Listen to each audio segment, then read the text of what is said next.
and moves were made. Hands were shook, money exchanged hands, possibly drugs. But it was all good. It was all in the name of fantasy football. Ladies and gentlemen, welcome to the Dynasty. Like I said, we all see things differently. Put it on his shirt. I Yes, just they do. drank what tasted like a root beer, but now I'm feeling kind of tipsy. Ride that unicorn, my friend. I was really going to do an awful Mexican accent, but I realized how mad I'd be at someone else for doing that. So, hi. We all are very intrigued and very interested in what will happen this year. It's 9:40 in the PM. You are listening to the Dynasty podcast on Tuesday, October 3rd. Well, this is when it's being recorded. You'll be getting this on the 4th, sometime in the AM, probably around 7:30 on the West Coast, 10:30 on the East Coast. So good morning to all of you. But this is the Dynasty. We are a seasonal fantasy football podcast in which 12 friends enter, one leaves champion. And thank you so much for listening.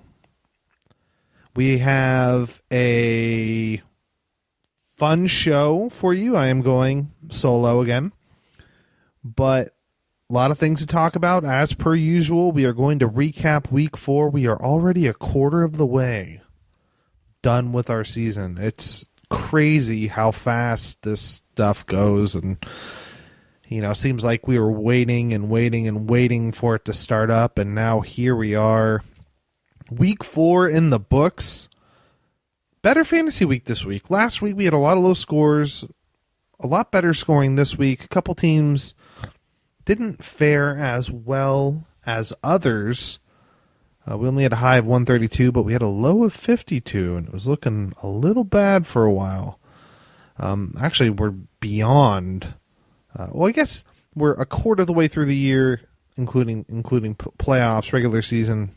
Our league goes 14 games, so we're a little over a third, or just about a third way there. So let's go ahead. We're going to be going through a couple different things. We have our typical news and notes. We have our waiver wire projections that we will be doing.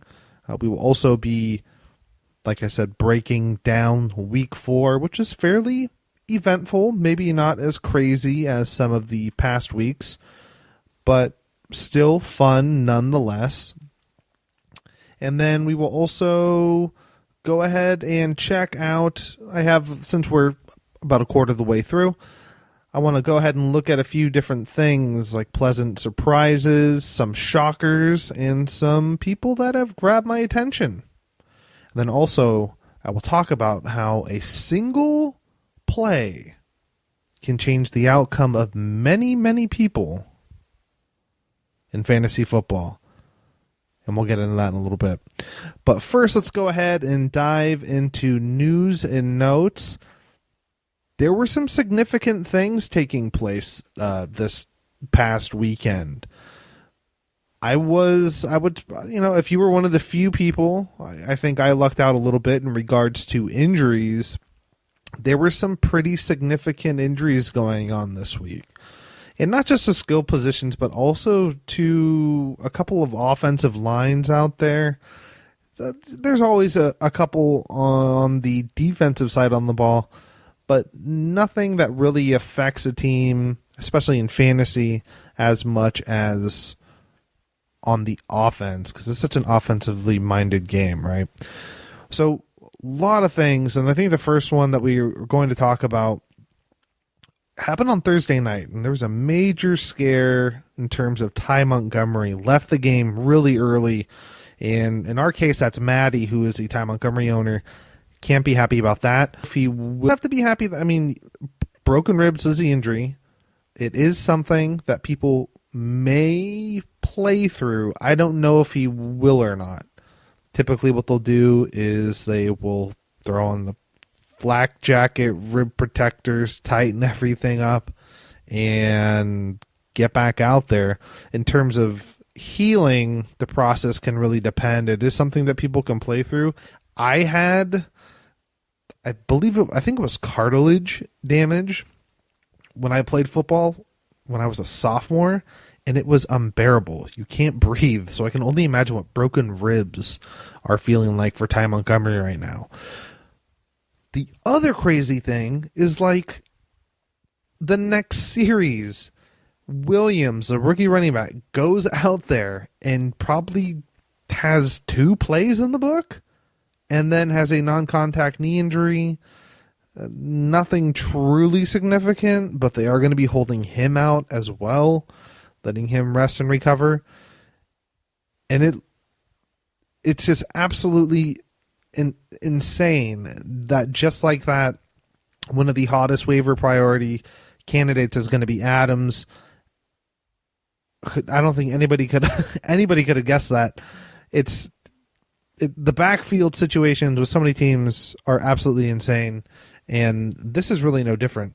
But Ty Montgomery going down, I guess if there is this overlining, it's a fact that it's earlier in the season.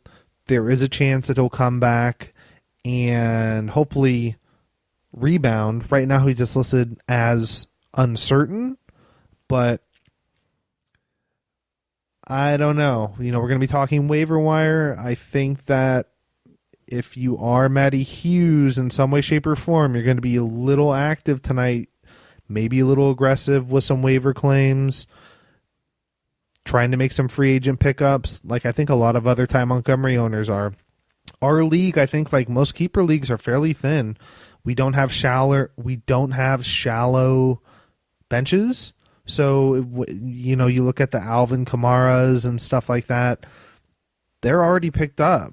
There are some people out there, and we'll get into that much later, but if you are a Ty Montgomery owner, you are definitely going to be hitting the waiver wire tonight, like many others. So, again, Ty Montgomery, that was a big blow to a lot of owners. The guy was having an absolutely monster year, too. I think that it was better than most people thought. I know, especially for me. I wouldn't say that I didn't believe in him. I thought that he would be, a good running back, but I was just completely in the realm of Ty Montgomery would come into this year, and this is me reflecting back on this past 4 weeks, come into this year and be serviceable and probably share a backfield role.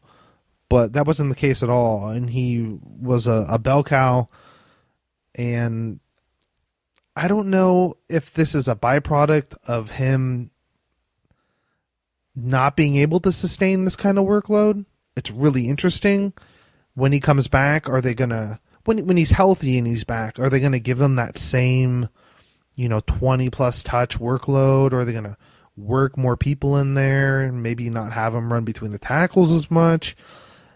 I'm interested, not that they'll say, we don't believe that he'll be able to maintain this kind of punishment and a workload, but I'm really curious to see what happens going forward. He also suffers from the sickle cell trait that we were seeing some of the other people in the NFL, John Brown, most notably out in Arizona. Takes a little bit longer to heal. So, there's a lot of stuff going on there with Ty Montgomery. It's probably one of the more complex injuries that we had this past week, just because you throw in stuff like I said, the sickle cell, the fact that it's ribs. So, is he gonna come back this week? Who knows? I definitely think that if they do bring him back this week, I think it's safe to say that it's probably going to be in a limited role. But what does that entail? How are they going to limit and monitor a snap count? Those are a lot of questions that I think Ty Montgomery owners all around the world are asking themselves at this point in time, and we'll monitor that going forward.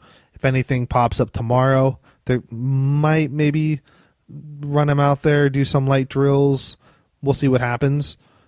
But yeah, Ty Montgomery going down, really not good. Moving on, Chris Carson, man, backfields, Seattle especially, just cannot get anything going. It's been insane the past few years. You went from the stability of having Marshawn Lynch back there, who seemed like he would never wear down, to what the current situation is now, where is anybody going to be able to play running back for the Seattle Seahawks? It's next man up mentality. We just don't know who that is. It's a mess right now. But I think if you're rolling the dice and you're trying to look for the next big thing, I think that backfield's going to get targeted again. And sadly, you might be looking at Eddie Lacy. You might be looking at dipping back into the well. I'm blanking on his name right now. The other running back.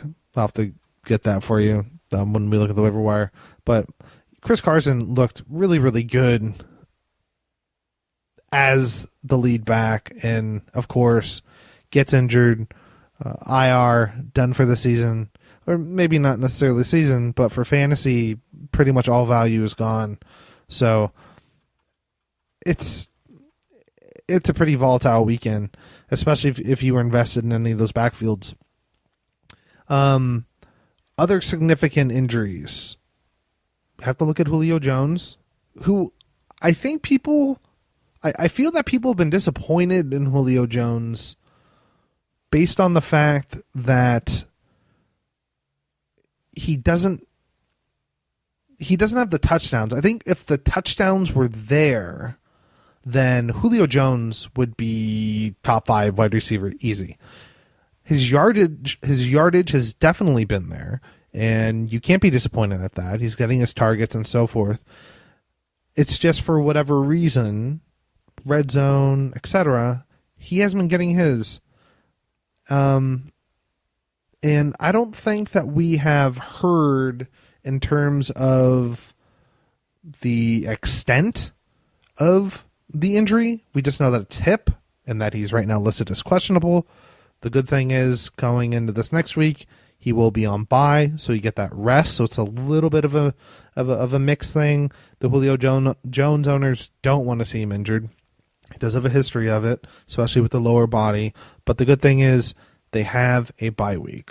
So definitely have to be happy about that you're going to get to rest him up, get him ready to go, and hopefully get him back out there for week 6.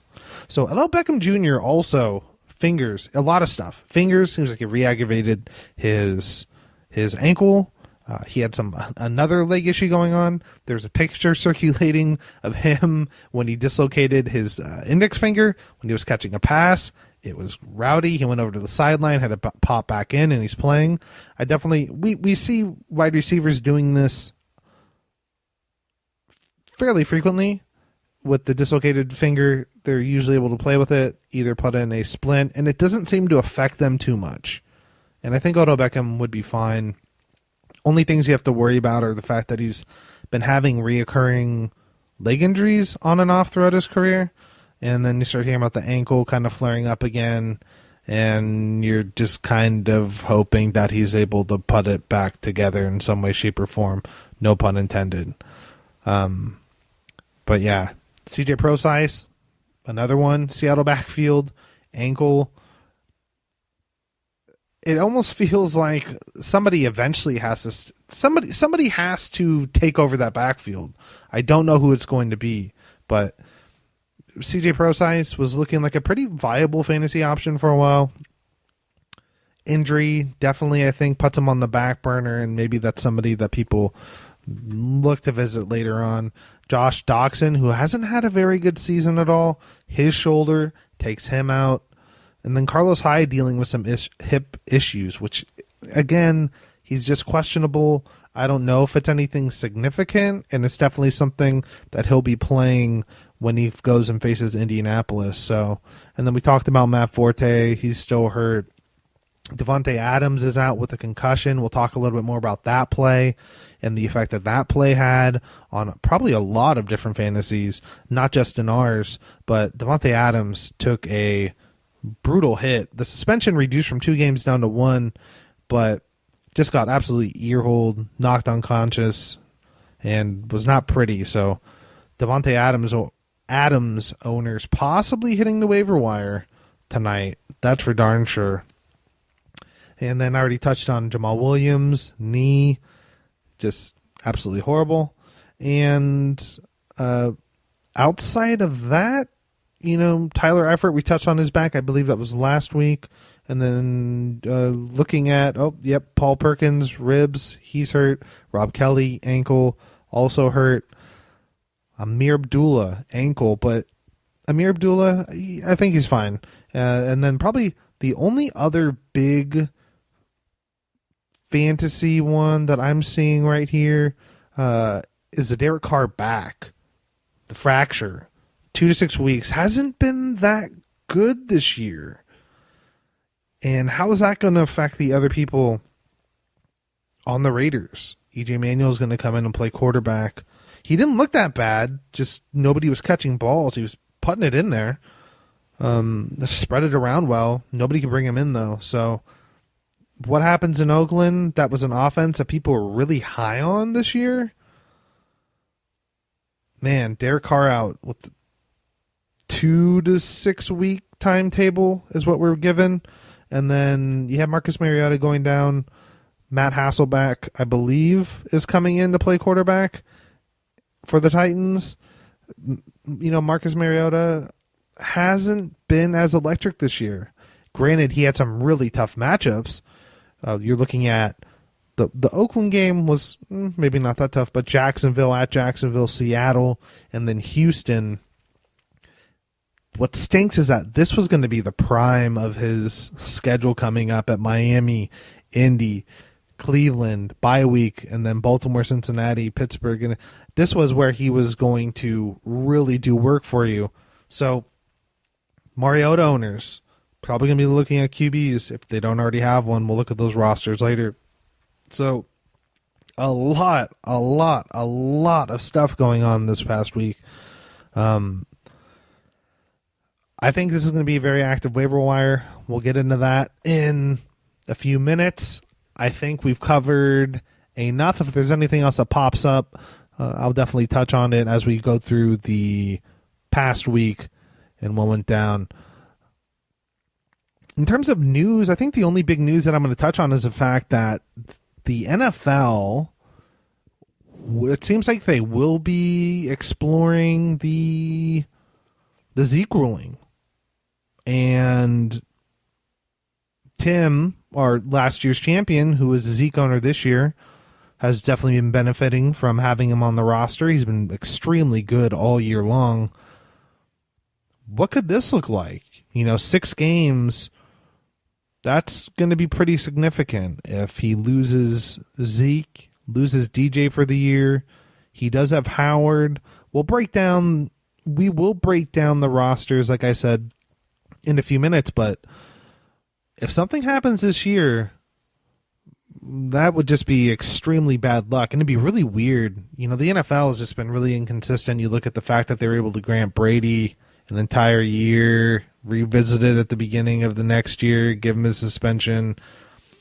I think it's strange that they're looking to dive into this now in the mid-season.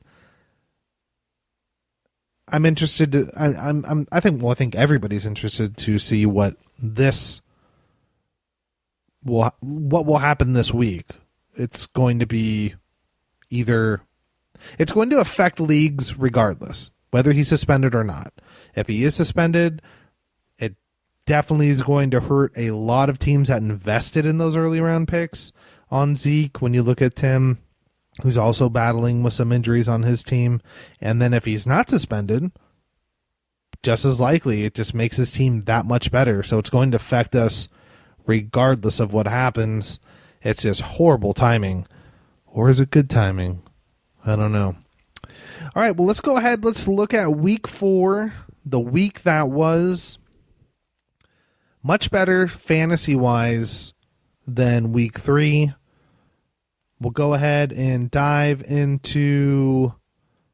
We'll do my game first since it's at the top. We had the Fighting Sponges against Car Ramrod, me against Joe. Original projection was 106 to 119 in favor of Joe. Joe wins 132 to 111 with a score, moves him to 4-0. I go to 0-4. significant performances. The Bilal Powell 25-point game for me. Aaron Rodgers had a 23-point game, 4 touchdowns on 179 passes. And then Terrell Pryor did something, which was nice. All my wide receivers scored touchdowns. Very lucky of me. Mike Evans was the only one that I was for sure was going to get it. And then I was really happy with the Charles Clay pickup. I went and made a waiver claim on him last week. And I think he's going to be my tight end going forward outside of a bye week. He's the best wide receiver. Just the best receiver, period, out in Buffalo, and he had 112 yards receiving and no touchdown, but that's the kind of production that I'm hoping to get. Jay Ajayi and Mark Ingram underperformed again, really not good. And then Alvin Kamara, another touchdown. I think when we get back from the bye week, I'm going to have to find a way to start him in Ingram. Fantasy football has just been really backwards this first quarter for me. With Ingram and Kamara, and hopefully that'll change going forward. And then with Joe, significant performances. Russ Wilson with 30 points, Jordy Nelson 19, Todd Gurley with 27, and then Gostkowski with 15 were his big scores. And then Odell Beckham held to 90 yards out of a projected 16. It was a rough game for him. A lot of injuries, a lot of nagging things. Defense was a little bit tougher than probably anticipated. He still got his targets and so forth, but man, that was a tough outing for him. And big, interesting situations with Aaron Rodgers and Jordy Nelson, which I'll get into in a little bit, which I'm glad didn't affect the outcome of this game. So it's a lot easier to stomach, because if it did, my goodness, I thought I was miserable in weeks past. This would have made me even more miserable. On the bench, LeGarrette Blount, 15 yards, and most of it coming from a big 65-yard rumble against the Chargers. So LeGarrette Blount looking good last week. So as I said, Joe moves to 4-0. I fall to 0-4. Let's move on down to Nate Silver's Siths against Alcoholics Anonymous. Elliott against Scott.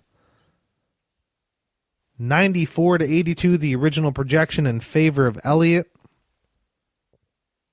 Final score, 82-52, with a 30-point margin of victory. The heavy underdog, Scott, with the win, getting the first win of the season. Congratulations, Scott. I'm truly proud of you. We'll break down this performance. Let me just take a sip of water. Dak Prescott, 23 points, 3 passing touchdowns, 252 and 25. My prediction was last week's game, I think, is really going to spark him in the offense. And it looks like it did. Granted, it was the Rams. You know, they're not exactly a defensive juggernaut. But coming off of a 22-point game at Arizona and then doing this at home, no, they didn't win. But 36 pass attempts, 3 touchdowns. Dak Prescott, he looks like he is where last year it was like Zeke. Everybody kind of focused on Zeke and the offensive line. This year it seems like Dak is the one that's driving this offense. And I don't know if it's because there's the Zeke distractions and all of this stuff going on, but I think this is going to be Dak's year, having an absolutely phenomenal year thus far. And like I said, first 2 games, pretty mediocre. Granted, they're against very good defenses. New York and Denver, 17 points and 18 points, respectively. But through this tough part of the season, Dak has looked really, really good. And I think going forward, especially as a keeper, Scott has to be really happy about that. And then, like I said, always capable of a big game, Tyrell Williams finally emerged. 17 points against Philly, which is a pretty good defense. In the loss, 6 targets, 5 receptions, 115 yards, and a touchdown. That's an offense where anybody that touches the ball can make a big play happen. So that's definitely something that Scott's looking for more of as the year goes on. And then the Detroit defense continues to be absolutely amazing. Number one fantasy defense. They've just been so damn good. And it doesn't look fluky. I mean, they just look good. That is a defense you got to be excited about. And haven't been cupcake games. I mean, you can say, the Arizona game, but it was first game of the season. And then on the road at New York. And then Atlanta at home. And then on the road, rivalry game against Minnesota. That's been explosive. Kept them in check. I think...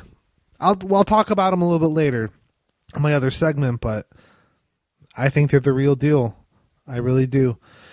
Elliott had Kirk Cousins as his only real big performance. Everybody else grossly underperformed. But 20 points from Kirk Cousins. This could have been a lot more. I'll say that. I know that 20 points. It was at Kansas City, so it makes it really impressive. But you have to look at the stat line of 24 attempts and 14 completions for 220 and 2 touchdowns.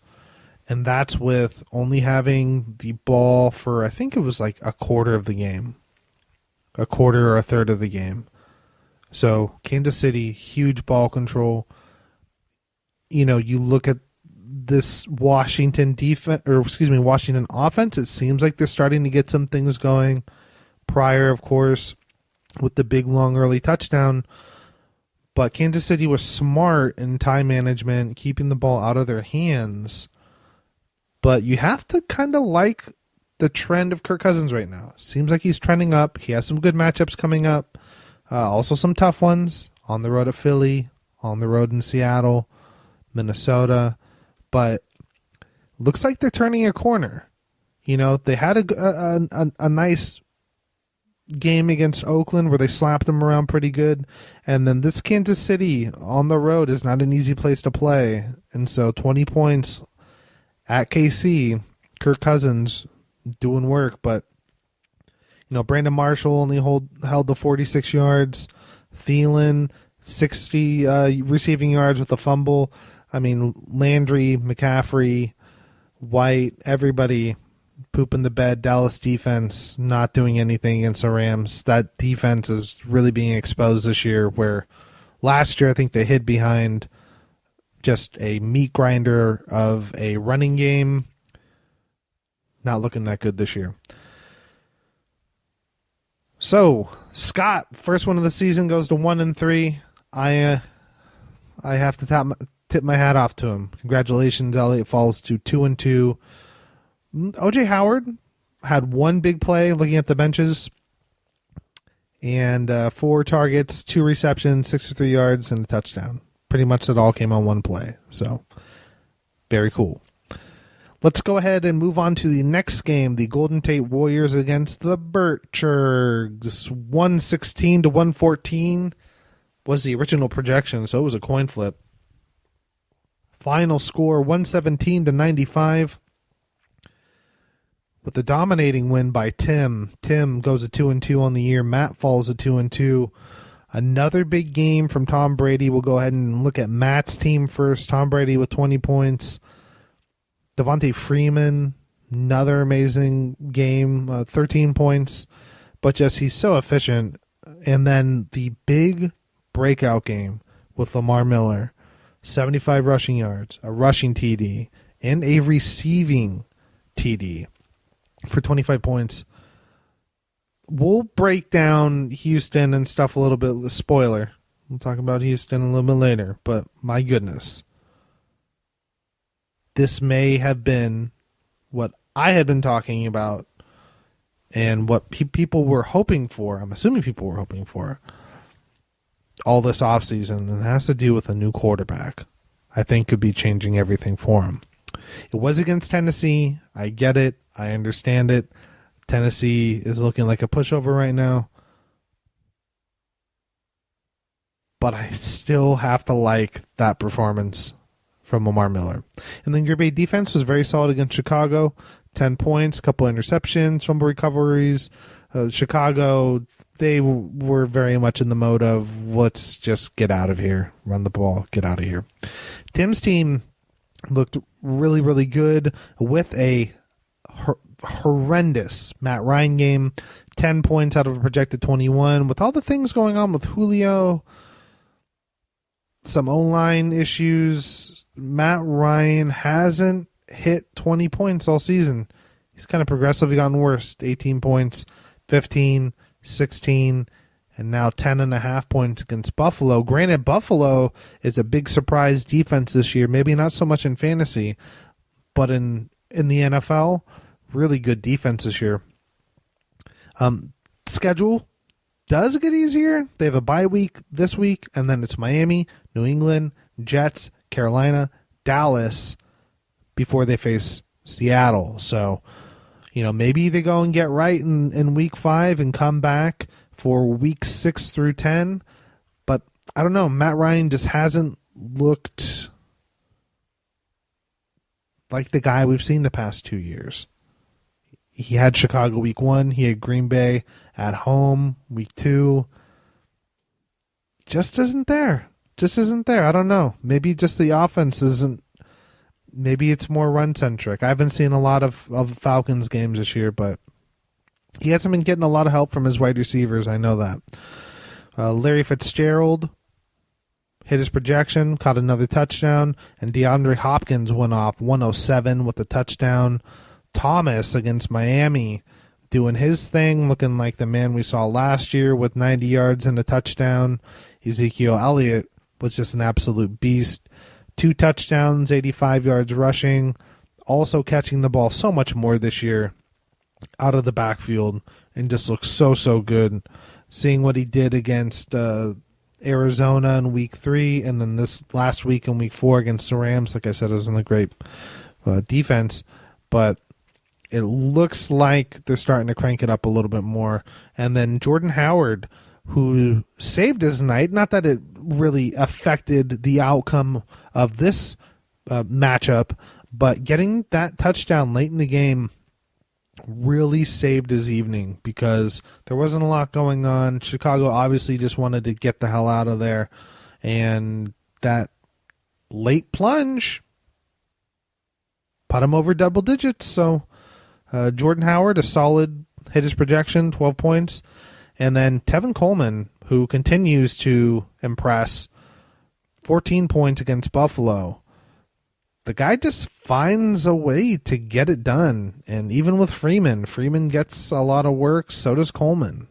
I mean, they've been a great duo, and I think they'll continue to share the load and both be very good.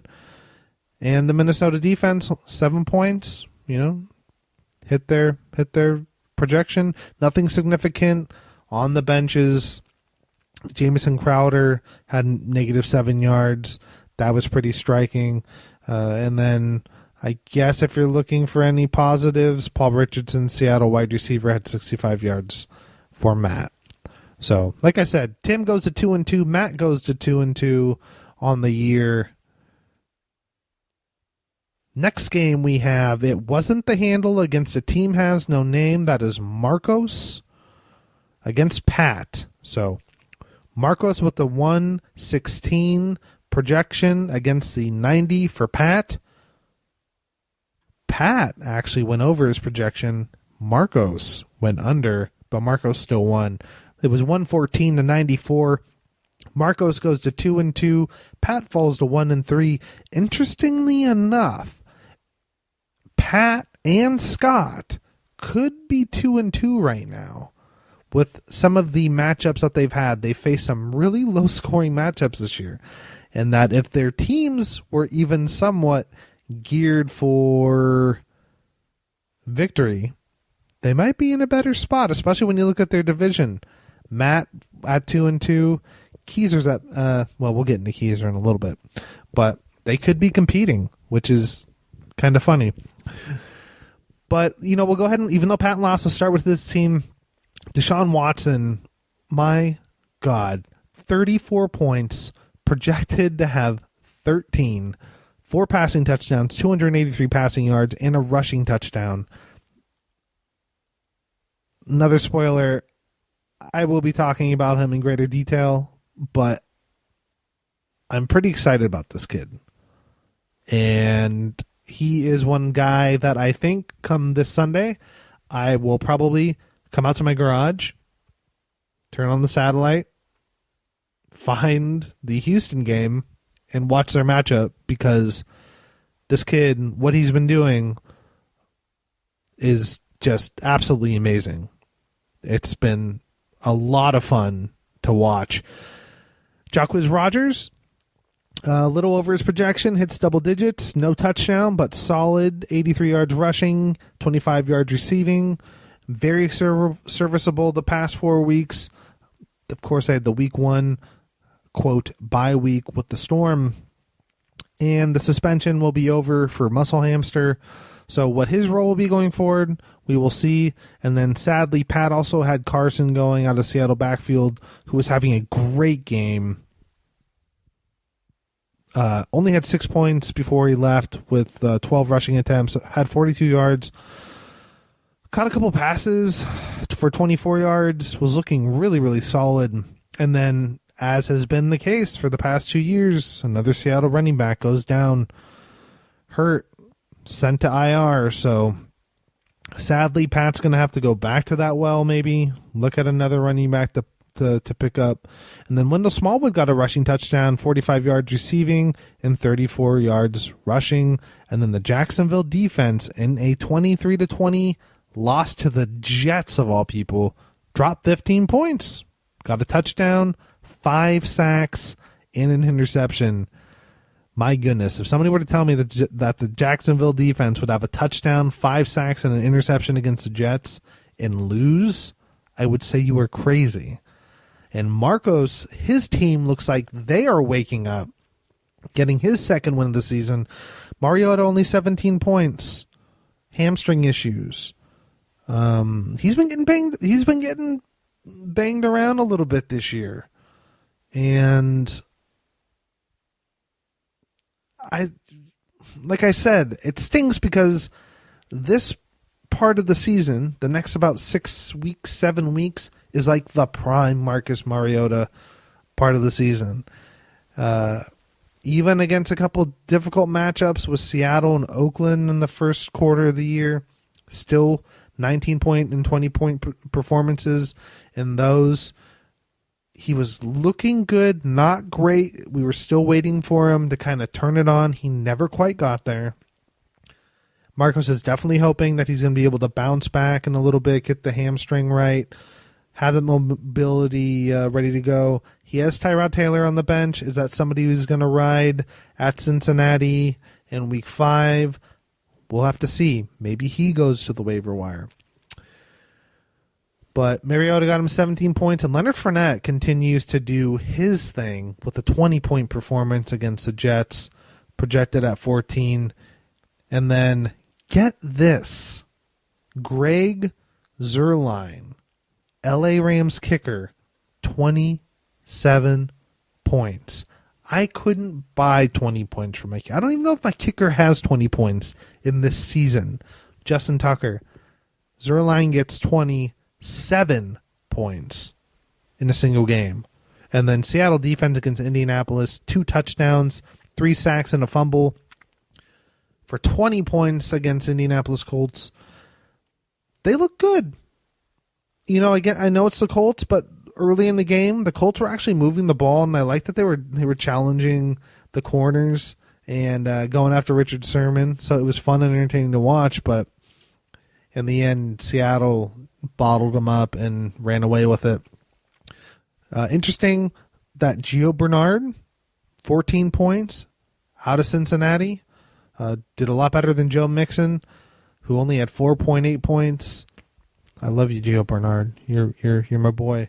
And then on Pat's bench, Amir Abdullah finally had a game. He almost had 100 yards rushing, and the last time a Detroit running back had 100 yards rushing, it was like 1919.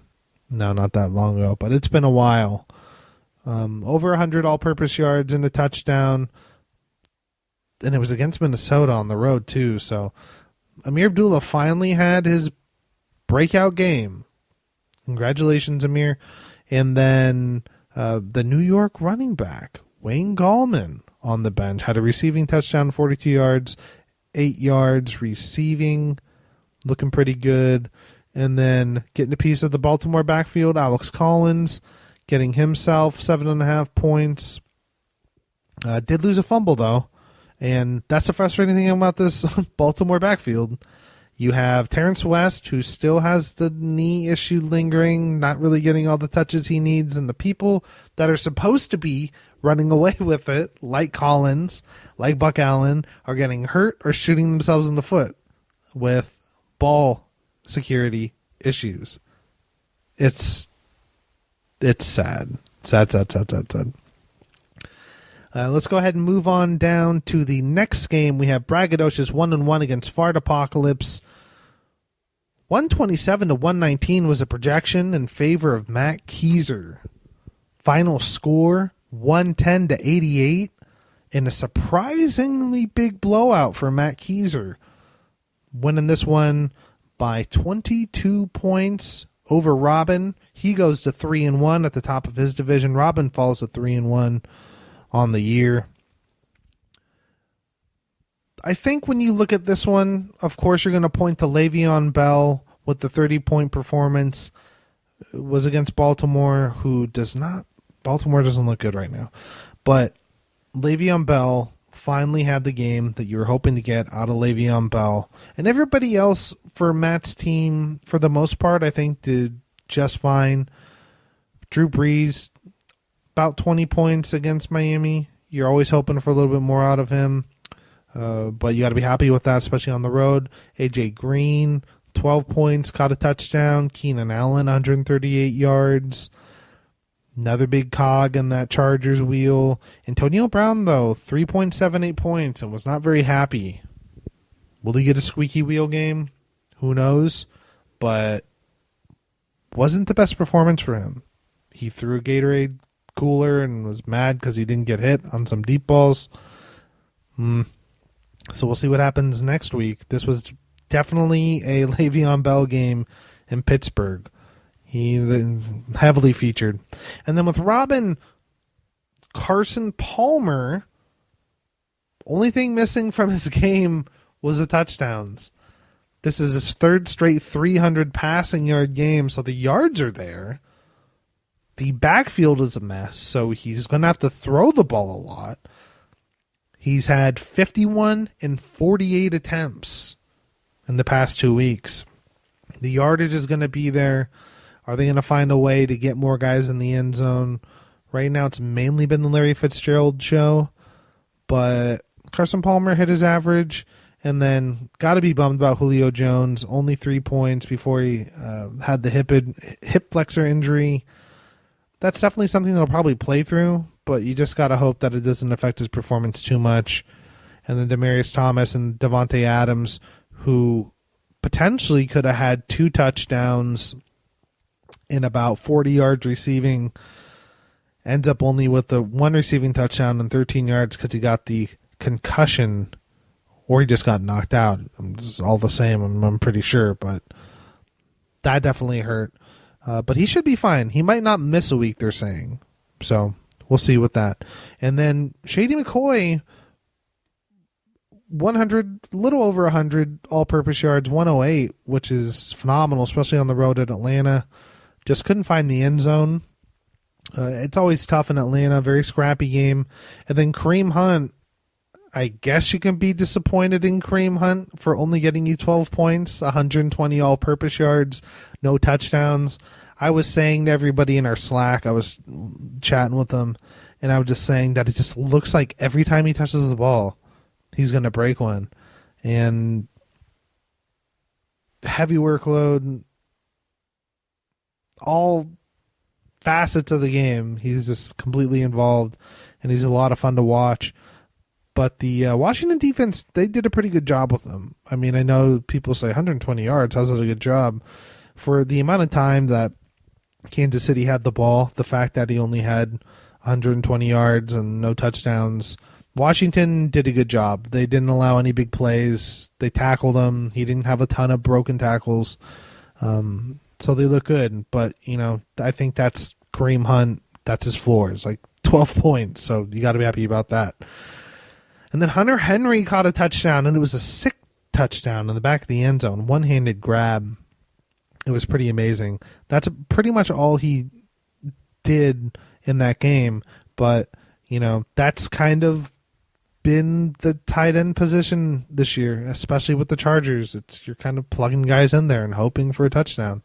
I know that people were really hoping for Hunter Henry to kind of run away with the position this year, but the fact of the matter is Antonio Gates is still there, and he's still taking workload, and he's still taking touchdowns and receiving yards. So that's probably the only thing holding Hunter Henry back, I'm assuming.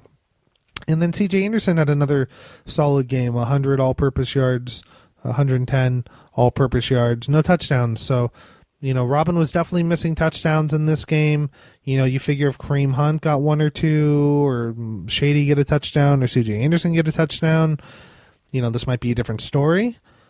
But fact of the matter is, it just didn't work out for him this week, and he falls to 3-1, and Matt Keiser goes to 3-1 as well. Nothing too significant on the benches. Derek Carr was on the bench, obviously, for Robin, who hasn't been a big fan of his thus far. And then when you look over at Keiser, the Houston defense had him 19 points on the bench against Tennessee. 4 interceptions, a touchdown, and a fumble recovery. Let's move down to the final game of the week, and it's probably the closest, probably the one that when you got down to it had the most significance, and it was Brian against Tahir. 93-105 was the projection. Tahir favored in this one. Final score 93-90.8. Tahir takes down Brian, goes to 4-0. Brian falls to 0-4 with me. Sad face. Incredibly close game. When we break this one down, the biggest factor was Travis Kelce. 111 receiving yards and a touchdown. It was his first touchdown of the year. Second touchdown of the year. But bouncing back from a one target, one reception, 1 yard game against the Chargers with a 7 reception, 111 and a touchdown. So I don't know what happened during the Chargers game, but looks like they righted the ship. Next week, though, against Houston they haven't looked the same defensively as they have in years past. But it'll be an interesting matchup to see what happens with Travis Kelce. But big week for him, and that was really the difference going into Monday night. Tahir needed a big game from Kelce. He got it. He had him and Hill going. Hill only 35 yards. Washington did a good job bottling him up too. It's just Kelce is a really tough matchup for a lot of teams. And then Phillip Rivers, 347 with 2 passing touchdowns, did lose a fumble, so could have had 21 points, but he ended up with 19.8. Phillip Rivers has been really solid this year. I know that he had, I think it was week 3. Yeah, week 3 against Kansas City, only 6 points, but he's been pretty respectable. 18 against Denver, 17 against Miami, and then 20 against Philly. Got some pretty good matchups. He's got the Giants, Oakland, Denver again at home, and then New England before the bye. So we'll see what Phillip Rivers can do these next few weeks. And then Randall Cobb finally caught a touchdown. Looked good. Kelvin Benjamin looked good for Carolina against New England with 100 yards. So very balanced. And then, how could I forget? I was looking at all the injury reports, and I forget one of the most significant ones. Dalvin Cook out. Out of the rookie running backs. Another amazing one. Tore his ACL and is done for the season. So, as of the time of his injury, he already had 66 yards and a touchdown. Looked like he was on his way for a good game. But, man, worst case scenario, was completely torn. And your only hope is that he'll be able to come back next year, and it won't affect him too much. Looking at Brian's team, I gotta say, I'm pretty impressed with some of the core that she'll have coming back next year. We'll briefly go into some transactions that went down after this. But Chris Hogan has been amazing this year. 13, 18, and 12 points the past 3 weeks and has just looked so good. And then Will Fuller coming back, 15 points, 35 yards and 2 touchdowns. You have to like that. You absolutely have to. Him coming back and doing what he did and getting in sync right away, it's awesome. And then Duke Johnson, it looks like it's officially his backfield. Isaiah Crowell, people were really liking him, but Duke Johnson has been so versatile. Almost nothing week 1, but then 8, 16, and 12 points the past 3 weeks and has been looking really, really good. On the bench, Jameis Winston, 26 points for Brienne, 14 points from Cameron Brate, and then Cooper Kupp, 12 points. Another young wide receiver that Brienne's going to have for a long time. He's probably the favorite target out in LA for the Rams. He had 13 points week 1. Still had 6 targets week 2, but not too much against Washington. Again, that's a really good defense. That was mainly a running game. And then last week in San Francisco, that was just a weird game in general. And against Dallas, 7 targets, 5 receptions, 6 yards, and a touchdown. So let's go ahead and break down the league and where we stand at the end of 4. The number 1 team in the He-Man Woman Haters Club, Car Ramrod Joe, 4-0. He's also our points leader. He took over Robin this week with 462 points. The number 2 team in the league, the Teabaggers at 4-0 to here with 374 points. The number 3 team in the league out of the Bad Sports Puns division, 3-1 record, 418 points 418 points for Matt Keys or Braggadocious. 4th place, we have Robin with 427. 5th place, we have Matt Hughes, 2-2 with 432.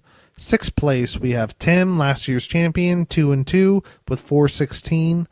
In 7th place, we have Marcos, who's starting to make a strong comeback, 2 wins in a row, 2-2, 405 points. His team is starting to perform as expected. Elliot, Nate Silver Sith, 2-2 record, 299 points for the number 9 team. Pat, 1-3 record, 298. Followed by Scott, 1-3 record, 262. Then me at 0-4, 359 points with a whopping 485 against. Whoa. Teams have been giving me the business, I will say that. And then in last place, we have Brian at 0-4 with 296 points for. So that's where our league currently stands at the end of week 4. My goodness. Let's go ahead and look at some transactions that took place this past week. The big one was me acquiring Des Bryant from Brienne. I sent her my 2nd round pick for next year for Des Bryant and a 6th rounder in return. Jameis Winston also got sent to Robin from Brienne for a 5th rounder, and then she sent Robin an 8th rounder. And then Car Ramrod Joe acquires Jordan Reed in a 15th rounder for a 3rd rounder. And then Tim, the Burt Churgs, received Rob Kelly in a 13th for a 7th round draft pick. So, a lot of action going on. The Jameis Winston game this past week against the Giants was pretty impressive. Giants defense has been pretty solid. He's on the road, he has New England at home. That has a potential for an amazing matchup because this New England defense has been atrocious all year long. So, good potential there for Robin. Joe trying to figure out the tight end position, trying to get Jordan Reed when he gets healthy and going. How will that work out? And then me going with Des Bryant. He was arguably the best wide receiver available from somebody not competing this year. So I decided to make my aggressive play for him because eventually it probably would have been a second rounder anyway. So why dork around? Just throw the second rounder out there. All right, let's go ahead. I have a couple minutes. Just wanted to talk about a couple things. First things we'll go into is how a single call can change the outcome of a game and possibly alter fantasy football around the globe. So the play in question, I was watching it with Robin, and it was a Thursday night game, and it was the Packers and the Bears, and it was a sequence of events that happened in which Davante Adams got injured, left the game with the concussion, unconscious, and it was set forth a sequence of events that I was so worried would alter the potential outcome of my game with Joe, and in the end it didn't, but I just thought it'd be really interesting to revisit it and just think about how crazy fantasy football is, because we had so many big players going that night. Ty Montgomery, Davante Adams, Aaron Rodgers, Jordan Howard was going, Cohen was going, like so many at this point in time, big names going. But the alternate universe version is that the phantom holding call on the Davante Adams touchdown doesn't get called. It negates Jordy points from Joe, gives them to me and Robin, so I would get the 4 points from Aaron Rodgers for the touchdown. Joe wouldn't get the 6 points from Jordan Nelson. That would eventually happen. And then Robin would be getting the 6 points in the yardage from Davante Adams. What would eventually go on to happen, they have their league. Green Bay and Chicago would just run the ball, burn clock, and then get out of there. Chicago obviously wanted to get out of there healthy once they saw that they didn't have a chance. And even John Fox before the game was kind of like, good luck to us. And Green Bay did too. And they really showed that after the second Jordy TD that they just wanted to get the ball, run clock, get out of there healthy on a short week, and rest up guys and get ready for week 5. But instead, what we get is a holding call, which means no points for Davante Adams, no points for me, no points for Robin, right? And the next play, Rodgers goes back to Adams to essentially set up a field goal. He was about 15 yards short, 10 yards short, something like that, and gets knocked out of the game. Horrible hit to the head, and mouthpiece goes flying out on the stretcher. Absolutely horrible. That happens. You have a fired up, pissed off Aaron Rodgers in the dude's face, and right away I was like, oh no. Aaron Rodgers can be a petty dude. And this is beyond being petty. This is him just flat out saying, I'm not just going to hang one on you this time, but the next time I get the ball, I'm going to hang another one. Even though we know we already have this game on lock, I'm going to get you mother's back. And I just knew it was coming. It sets up first and goal. Aaron Rodgers, who wants to run it up on Chicago, goes straight to Jordy Nelson. Everybody knew it was coming. Touchdown. And then next time they're down there, Jordy Nelson lined up in that slot tight end spot. And it's like, why else would you put your best wide receiver out there or inside like that? I was calling the route. He was just going to go run an out route, run up, out to the sideline, wide open for another touchdown. And then, of course, Aaron Rodgers was happy, and they just ran the ball after that. But just what can happen if the holding call doesn't get made?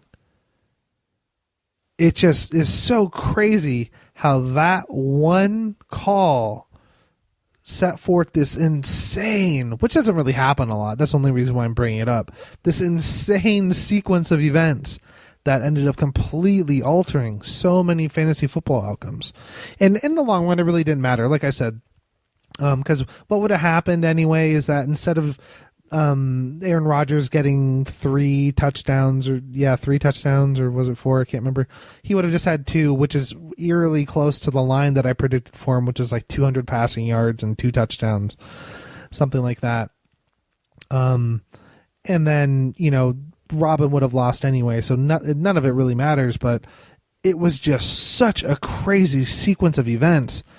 And that happens in fantasy football. We've been talking a lot in Slack about just bad luck and stupid luck and how stupid things are, and looking at Roto and all this other stuff, and weird matchups for me in the beginning of the year, where then Tahir and Elliott had been underperforming but still winning games. And I've been seeing a lot of that stuff, and just fantasy football. This is, to me, this is just a reminder of just how crazy this game is, but also why it's really fun. So that was just something I was reflecting on after the first 4 weeks of the season.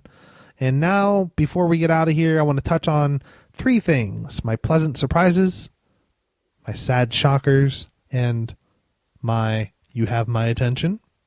So, of course, these are all sans injury. So anybody that gets injured, it's completely sad.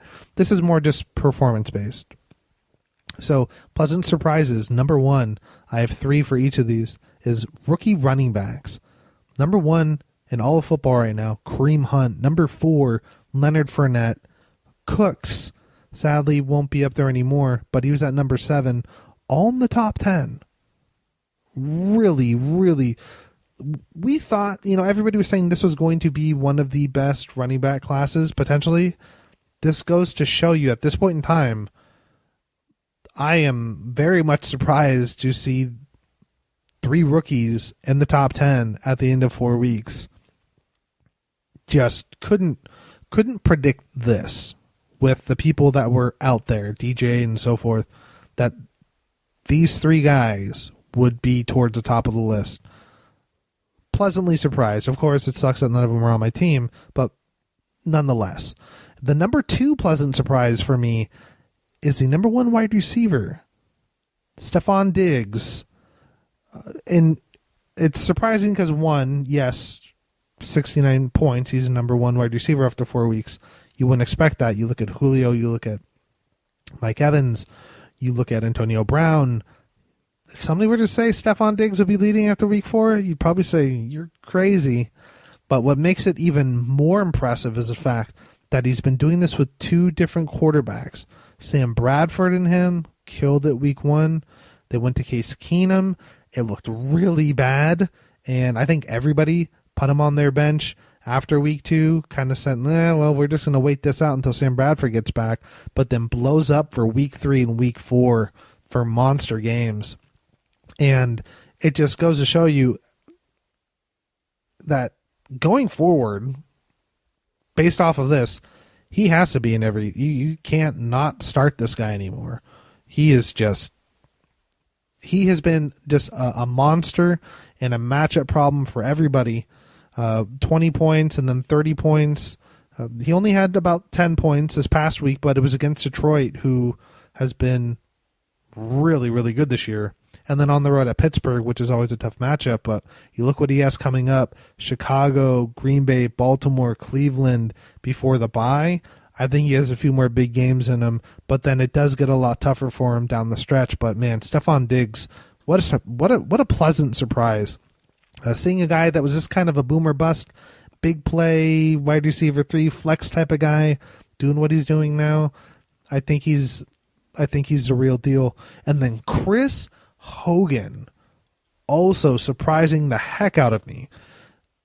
He was just kind of thought of as, he's just, a big play guy that every once in a while they'll script in a play where he just streaks down the seam or down the sideline and gets thrown a deep ball, and maybe he gets one big play every couple of weeks or something. But he is the go-to, well, maybe not the go-to person, the go-to wide receiver, I would say, for Tom Brady. Of course, Gronk is always going to be the go-to guy, but looking at Chris Hogan, the number 3 wide receiver, of course there's a discrepancy between Stephon Diggs and him, 62 points to 47 points, but 4 touchdown, 204 yards receiving, he's just looked really, really good, and pleasantly surprised, like I said, to see him producing the way he has been. He was kind of used as a bartering chip and so forth, but if you are buying into Chris Hogan, then you have to like what you're getting out of a young guy. And for me, the sad shockers, this gentleman is on my team, Jay Ajayi. This is a kind of an offense as a whole in Miami that hasn't been living up to it, but especially Jay Ajayi, who is touted. He has some knee stuff that he's dealing with again, but I think it's been surprising in the fact that with the offensive line that they have, very highly touted, they haven't been able to get anything going. I think part of it is, Jay Cutler, and it was kind of fun, the thought of Jay Cutler going in there and winging it downfield, but he really hasn't been doing too much. And teams aren't really afraid of Jay Cutler right now. And because of that, like we talked about with many other running backs, if you're not getting help from wide receivers or tight ends or especially your quarterback, you're in for some tough games. So we'll see what happens going forward. I'm definitely going to write him out. He's a third-round keeper for me, but after 4 games, it's been really, really bad. And gotta hope for a bounce back. But when you look at that, you gotta say to yourself, that's not where you're really hoping for an RB1, right? I don't think he's even. No, he had a double-digit game, 128 yards in week 2, but since then, it's looked really, really bad, really, really, really, really bad. So the next one, and this one's a little bit mixed, so you'll have to forgive me for this. But Julio Jones, when, like I said before, you look at yardage, and 295, he's upwards of 300. That's still really, really good, right? Tops in the league, but you're not getting the Julio games that you're accustomed to seeing. You're not getting the touchdowns that we saw last year. He had 6 points at Chicago, and then 10 against Green Bay, which is great, right? 100 yards receiving, and then 90 at Detroit, which is a tough matchup. And then 30, though, against Buffalo. And I know that Buffalo is an underrated defense, like I said earlier, but you have to be disappointed in what you've seen from Julio the first 4 weeks of the season. He has a bye week, like we said, before he bounces back. The schedule gets a little bit easier for him during these next 4 or 5 weeks before it toughens up a little bit. So, here's hoping that Julio can bounce back, because this has not been what we were really hoping to see out of him in any way, shape, or form. And then for me, another guy on my list that makes it is Terrell Pryor. I was hesitant to have him on because of this past week against Kansas City, which is a good team. But before that, he had 6, 3, and 2 points. And I was really hoping for not monster numbers, but definitely better than that. He had the targets in week 1, wasn't able to pull anything down in the end zone, and I think maybe that kind of scared off Kirk Cousins. And then he had 2 good matchups against the Rams and Oakland, and 27 points scored in both of those games from the Washington offense, but Terrell Pryor was almost non-existent and has not been performing compared to the year he had last year with Cleveland. So those are my 3 underperformers. There are a couple other ones that I considered putting on there, but just for the sake of it, I just kept it to 3. But there's been a lot of weird stuff, especially at the running back position, and quarterback's always been a little bit up in the air, but mainly running backs and wide receivers have been. I also thought about putting Marshawn Lynch on there, but he's been a little bit up and down. But moving on to the last one, I have the You Have My Attention. And this is a little bit in between. They're not pleasant surprises where you're like, wow, this is amazing. And it's not kind of demoralizing like the sad shockers. But these are people that are making me think a little bit. Like, wow, these guys, they could be legit. Number one, I have the Detroit defense. After the first week or two, definitely was thinking probably a little fluky. But after 4 weeks in, the matchups that they've had, the consistency in which they performed, this is the real deal. This is a team that had been slowly building up their cornerback and secondary. A little bit on the run side, too. They have Haloti Ngata, which is a presence. Very much undervalued, I think, since he left Baltimore. But this defense is the number one defense in fantasy football. And if anybody would have said, Detroit defense, number one, fantasy football, I would have said, you are nuts. But it's kind of one of those deals where you're like, I'm waiting for the other shoe to fall. You look at their games, you look retroactively, you look back at it against Arizona. Arizona doesn't look that good. So, I mean, still 17 points, they had a touchdown, a lot of interceptions.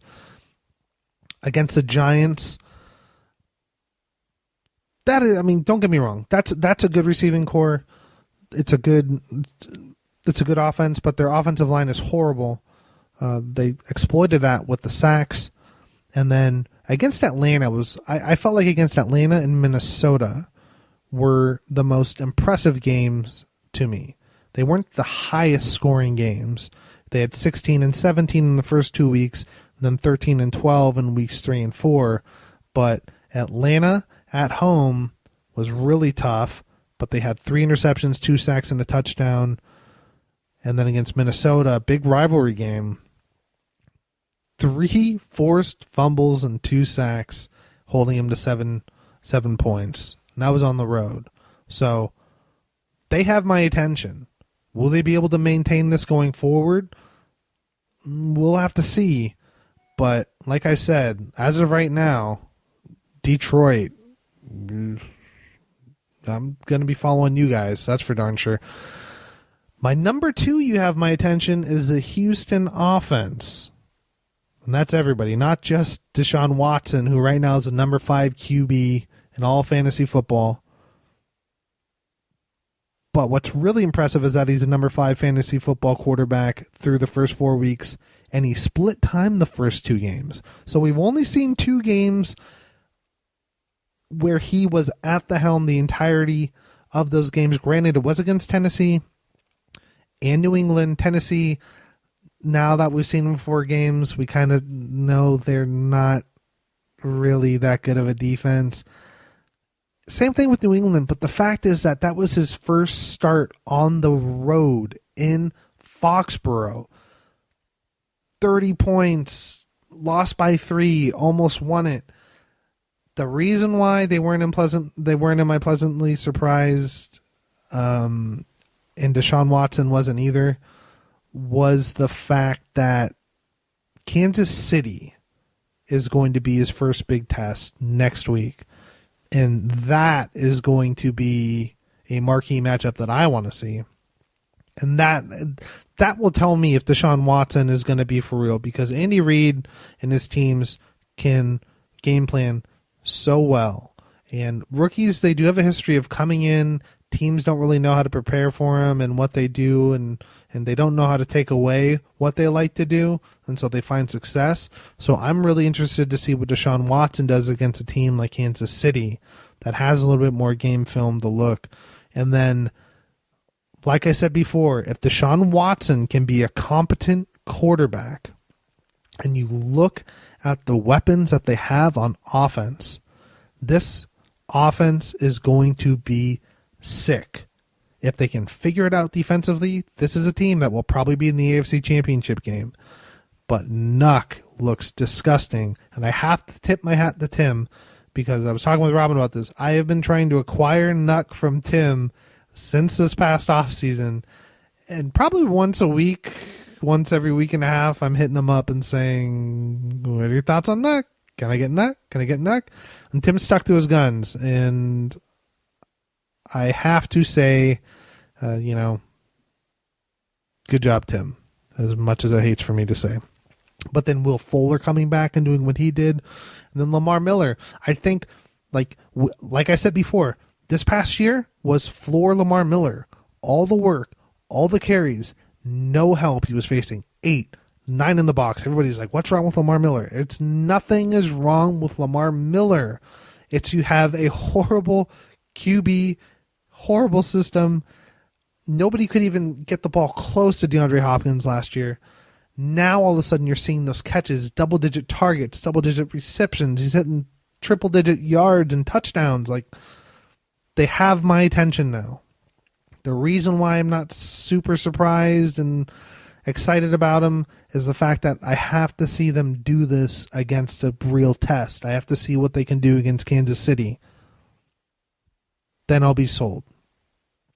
And then Todd Gurley, like I said before, you have my attention. It wasn't my pleasant surprise because this was somebody that I thought would do good this year, not this good. But like I said during the offseason, really bad sophomore year. It's just like Lamar Miller. It doesn't really matter how good you are.